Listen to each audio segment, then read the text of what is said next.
Rồi chấm ớt đấy, nước mắm ớt đây. Hả?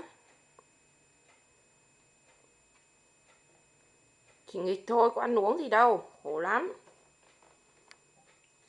Cay không? Cay không?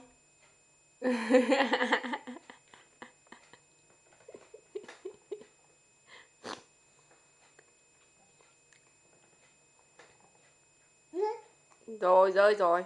Thôi nhá.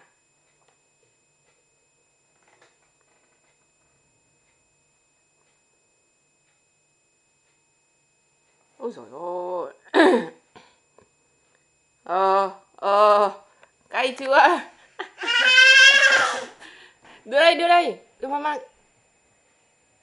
Ôi dồi ôi. Cay đấy, cay chưa? Thôi nhá. À, thôi nhá, không chấm nữa ha.